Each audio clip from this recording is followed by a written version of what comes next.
Okay, so I have to tell the story of what happened to me at the grocery store yesterday after work. I had to pick up some stuff and was walking around with just one of those baskets because I didn't need a big cart. I was looking all over trying to find canned mushrooms to put on homemade pizza. I found all the other stuff I needed.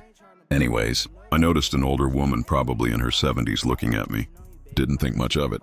Then in the next aisle, she followed me there and was intently staring at me again. Enough that I notice. I'm trying to figure out if my jeans are unzipped or something, but couldn't figure out why I was getting this sort of attention. It was obvious. I kept looking for my mushrooms, and a couple aisles over, she showed up